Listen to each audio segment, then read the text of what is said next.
Hello and welcome to another daily episode of my lay the draw strategy on BF Bot Manager. As you can see, we're still running the no exit strategy. No exit as in unless a goal goes in. No exit if it hits 0-0, I suppose. You can see we're in the red now, which is disappointing, minus £2.34, so we're 2 points down because we're placing £1 stakes. And from a market perspective, we've won 33 out of 53 trades, which is down to 62%, so that's disappointing. So what I'm going to do in this video is have a quick look at why that's happened overnight, and I'm going to try off the cuff to try and analyze it without sitting counting things on the system. I believe you can exit the data. I tried it once yesterday, it didn't go too well, so I'll try it again today. And as this is, it failed to prepare to fail, so when we get on that second part of the video it might go a bit Pete Tong, but you'll just have to bear with me on that one. So if we go in the markets first, we'll have a little look at why this has happened. If I just go up a little bit until I find that £2 one from I think it was lunchtime on the 21st. That's it there. So I'll just put that one at the top because that's when I started this strategy. So as you can see, it's the big ones I've got an issue with. So that's a 0-0. So this, I think there's 35 from that £2 down to that 41 pence is 35 games there. You can see we've lost one. I'll not count the smaller ones because they're just coming out when normally the away team scores first, and we'll lose a little bit of money, although there the home team scored first and we still lost a little bit of money. Obviously depends on the odds, but anyway, one, because I think these are the ones that are affecting the actual overall profit, because I think we would be up if it wasn't for the 0-0s. And I have read on a few different sources that 0-0s only occur 5% of the time in football games. Might need to look a bit deeper into that to see if there's any specific sort of breakdown of which leagues and such that applies to, and whether that's just an overall figure. But there's two, and that's another 0-0. Bear in mind the home teams are odds-on favourite to win these games. It shows it doesn't always happen. So remember that was 53, we've won 33 out of 53, so it's 35 down to there, we've got 2 so far, so it's 35 down to there. If I just count down to the bottom, because it's not much further, so 36, 37, 38, 39, 40, 41, 42, 43, 44, 45, 46, 47, 48, 49, 50, 51, 52, 53, and then we've had another one here come in since, which is has that just closed? Yep, and that's another 0-0. So it's going to make the numbers even worse. So I knew that was 2. There's a third one here, which I'm going to go into in a minute, because that is a 0-0, and I'll need, sorry, it was 0-0 at half time, but it was 1-1 at full time. But anyway, that's 3 full losses. If we call them full losses, I don't think there's any such terminology, but I've just made that up myself. And that's the 4th one there, 0-0, and then out of 55 now, out of 54 we've had a 5th one, sorry. So out of the first 53 we've had 4 full losses, and I'm just going to go into this one quickly because I still need to find out what happened on this one. If we look at the trades that went in, we've only got a lay bet, so it didn't back out. Now there's no reason for that, so I think your first point of call here is was it 2 quick goals in succession? Because what I do after a goal goes in, say if the home team took the lead, I wait 180 seconds for the markets to stabilise, because the markets can actually go bonkers after a goal, so you wait for it to stabilise and the game kicks off again.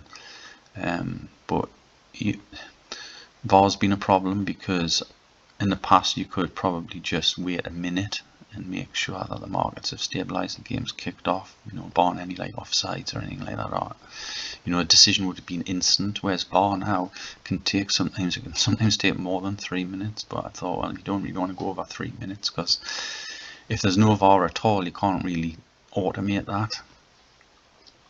At the minute you can't anyway, unless somebody brings out something super duper. So 3 minutes, I might actually take it down to 2 in case, because then obviously after the first goal goes in, if there's no VAR and it kicks off again and there's a quick equaliser within like a minute or 2 or 3, there's a potential there it gets to 1-1 before you've even cashed out on the 1-0, because you're still waiting 3 minutes. And once it hits 1-1, because it's now a draw, you won't cash out when it's a draw, because you set it not to cash out on a draw. So it can complicate things. So I thought, well, maybe that's what's happened in this instance. But when I looked at the scores, and that's not what happened at all really. The goals were 15 minutes apart. So the latest I should have cashed out here was 65 minutes into the game. But the back bet, just there's no evidence of it whatsoever in this in the software. So 62 minutes the goal was scored. The game kicked off at 11 o'clock. We cashed out at, oh sorry we didn't, you can't tell, sorry, we put the bet on 6 minutes before the game started. My bad there. I was looking to see when we tried to do anything, but we didn't try and do anything because there's no evidence of a back bet. So I don't know if there was a network glitch like my broadband, something to do with BF Bot Manager, but I'm not too impressed with that because that's a £3.40 loss. Obviously things would have been hunky-dory, like the first £2 at the top would have been hunky-dory because if it hadn't been a draw we would have won £1, but sod's law dictates that when something goes wrong like this you end up losing out rather than gaining. I mean it should be 50-50 to be honest, but it possibly is. It's just you always like get more annoyed with the ones that don't work properly. Luckily it's just £1. I mean obviously if you're playing £10 stakes then that's 34 quid, not £3.40. So I'll get on to BF Bot Manager support about that to see why that could have happened. It does mention some disclaimer on the site that they get on the software that they get the scores, the in-play scores from a third party. They don't use Betfair. I'm assuming Betfair don't give that. I know Betfair has got that information on their systems, but they mustn't give it out through their APIs unless it costs more. I don't know the intricacies of it, so I'm probably speaking out of turn, but I believe if we go back, I'll just quickly show you the strategy. If I drop that down there, we go to after rule bets and we click on our logic.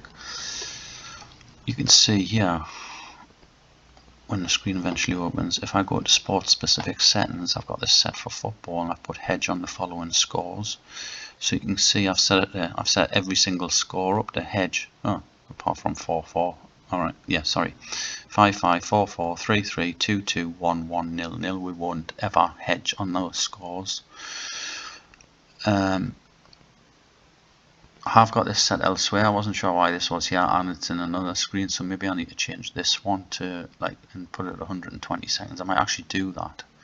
But that wasn't the problem in this case because it should have hedged when the away team went 1-0 up in the 62nd minute. But then there's this warning here. If you want to pause the video, or if you can read it there while I'm talking, it's basically saying the whole no responsibility for any inaccurate data with these live scores coming through, which is a bit, don't know, when you're paying so much for the software. I can understand it because it's not their system, but I mean my trade's like business analyst and data analyst and stuff, and every business and data analyst knows a weak point of two processes is the interface between the two. You know, where you're passing data back and forwards because it can get lost, it can not be communicated properly, it could not be passed properly, it could not be received properly.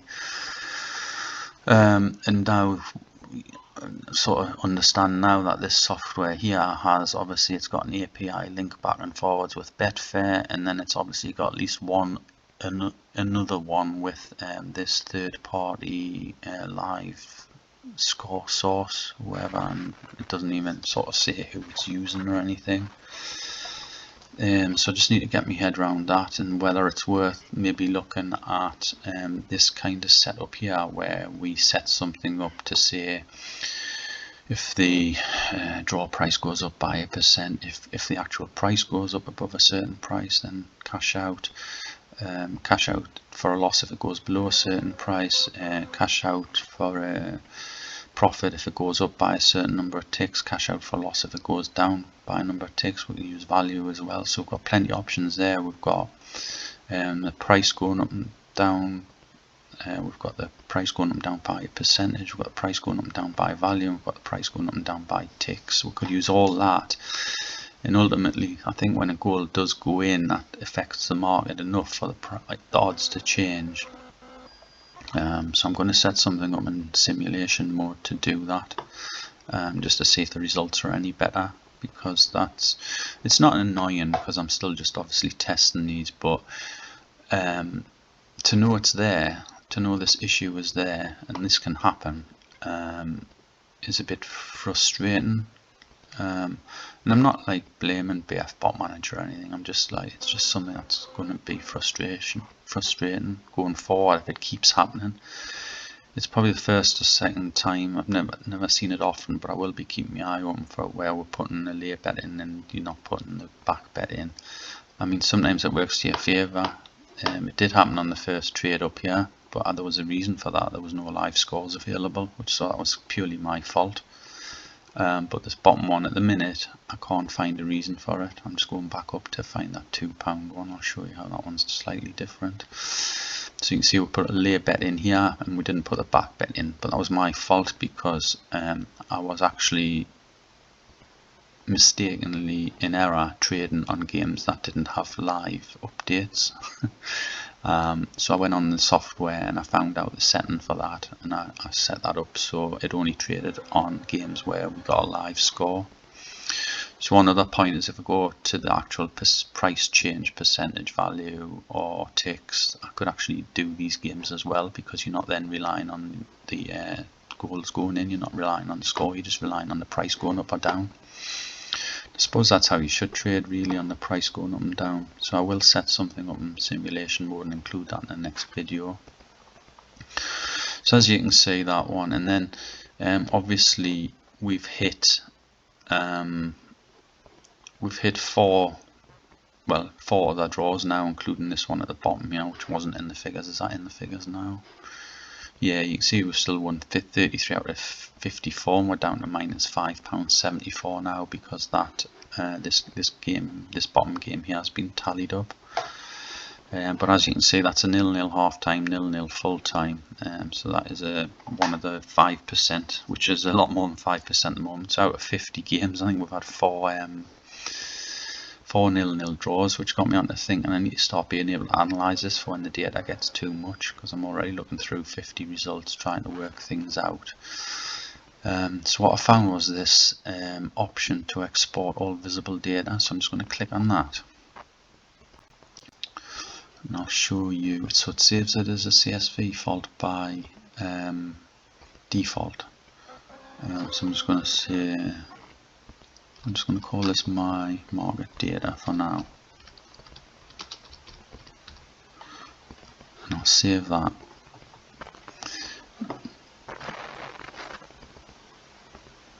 You can just ignore that screen, that's because I'm using if I could click that from there. I don't think I could. I don't know if that's saved that now. I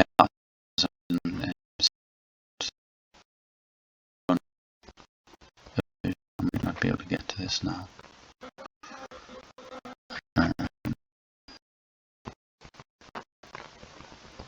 No, I don't know if I just my market. Oh, there it is. Right, my market data. So if I double click on that, that's in Excel.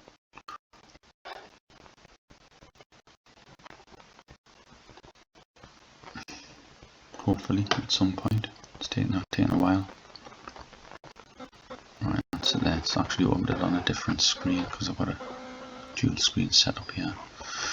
So as you can see here, I can just resize those columns.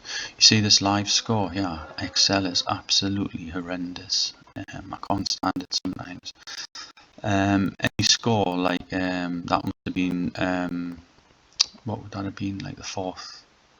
would that been 4-1 or something, so it's changed at the 4th of January, and any score with a 0 in where it hasn't got, it can't convert to a date, it doesn't, so you end up with this. And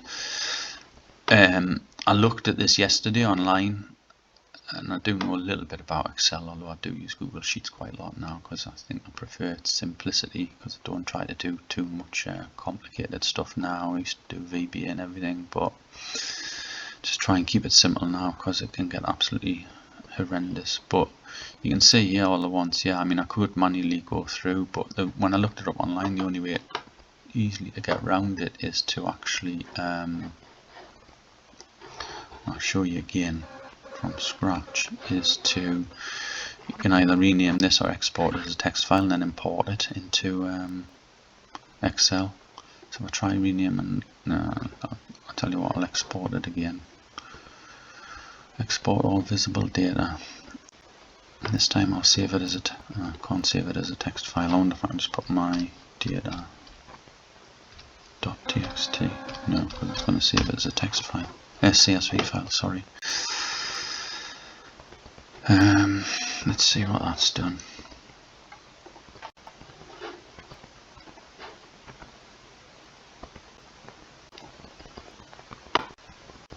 That's down here, goes into my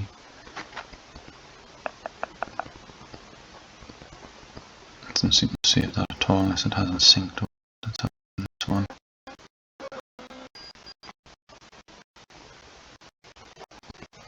My internet's so slow because I'm running it off my mobile phone. Maybe that's another reason I'm having problems. No, I still can't see that file. I'll tell you what I'll do, I'll just import one. I'll import this one that I saved yesterday. So if I just file Excel,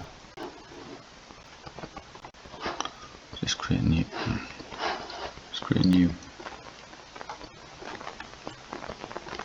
right, let's create a new sheet here on Excel. Right, sorry for that, didn't go well. I did say fail to prepare, prepare to fail.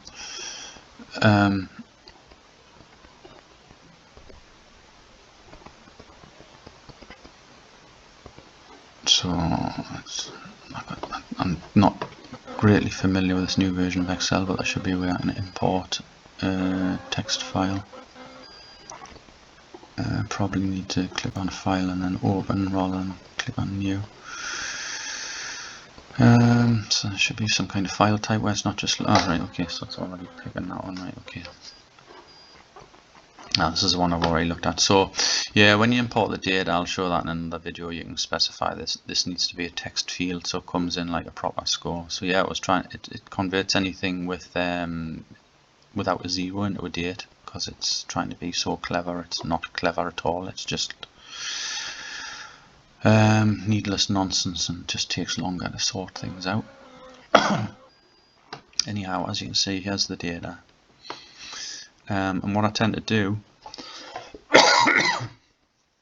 excuse me, what I tend to do is then just do a pivot table. You can see here, out of 100, this is a different sheet actually, out of 184 results we've had 28 nil-nils. This is all my data, not just the 53 on the latest strategy, because I just thought it'd be useful to find out what the score split was. And it's obviously, regardless if I'm sort of laying the draw or not, the more data I've got, regardless if I was trading on these games or not. I actually was on all these games, but with different lay the draw strategies. Thought it would be useful to see how many nil-nil draws there were. And as you can see, there's 28, which is 15%, which is a hell of a lot more than the 5%. So that's like 28 out of 184 games. Unbelievable. Out of 184 games, I'd expect to see, what, 9 draws? 184 divided by 10% would give you 18.4, so I'd expect to see 9.2 games as a draw, not 28. So it's like more than 3 times as high, obviously with a 15%. So, and also with it being April, May time, they reckon that the average goals per game goes up. So that to me would suggest you should even get less than, you should get less 0-0 results than normal. If anybody wants to know anything about pivot tables quickly, I'll just give you a quick, just to finish off, because obviously I haven't shown that because this one was already pre-prepared. Just click insert pivot table. It automatically selects your data in this range here, which is the whole sheet, which is fair enough. Putting it into a new sheet, you can see the pivot table here. You can see all your column headings here. All the column headings need to be unique, otherwise it'll start twisting on. And really we're looking at it was the full-time score, which is on here called the live score. Now if you click on that or drag it down, you can drag it down to the row, and you can see instantly there's all the different variations of the scores that are in the sheet from this sheet here. So you can see if I highlight that column, you've got a count of 185 there. One of them's the header, so you've got 184 games beneath the header. And so then you can simply just count those up. Going back to this sheet now, all you need to do really is drag any of the columns that, well, actually you can't use any of the columns that have got a blank in them, or it won't count them. So if I use the live score column, just putting the values there, it just counts them. And then if you drag it down again and put it into values, you can change this from count to something like percentage of, which is, I think that's where I got the 15% from. So in here you want this change to show as a value rather than summarize it by, like, you can do an average, you can do a count, you can do max, min, things like that. But in our case here, we want to show a value as, and you want a percentage of the grand total, which is, the grand total is 184, so you want to show each of these numbers as a percentage of the grand total. So it's that column there, and you just click OK, and you'll see that this one changes to a percentage. So as you can see, trying to look for a simple one. So there's 19 1-0s, so home wins 1-0. There's 19 out of 184, which is 10%, which is 190 divided by 10 is your 19, so it is that's your 10% there. What I plan to do as well is and I'm not sure if it's in this sheet, but it's probably on the bet sheet. There's a bit more information. I can't seem to pull it together. There might be a way of doing it, but on the bet sheet in the software, you can actually see the country code and the league code. I'm going to analyze data by that, and I'm also going to analyze data by the draw odds, so that when I'm getting in on the odds between 3 and 6 for the draw, I'm going to look at that to see if there's any, because if you pull the data like this, you'll get your odds from 3 down to 6, and it'll show you how many profitable trades you've made and the amount you've won and lost. And if there's a lot of like negatives at top or bottom of that, then I'll I'll change the odds range. And with regards to the leagues, I'll look at different countries and then the leagues within those countries to see what's profitable and what isn't. I think I probably need at least 500 results, so not 184 to do that. Similar with this, really. I mean, this should average out to 5%. Whether it's off to a really bad start, so how long it'll take back to get down to 5%, who knows, but we'll see. Okay, anyway, hope you've enjoyed this one, and I'll be back tomorrow for another daily video. Thanks now, bye.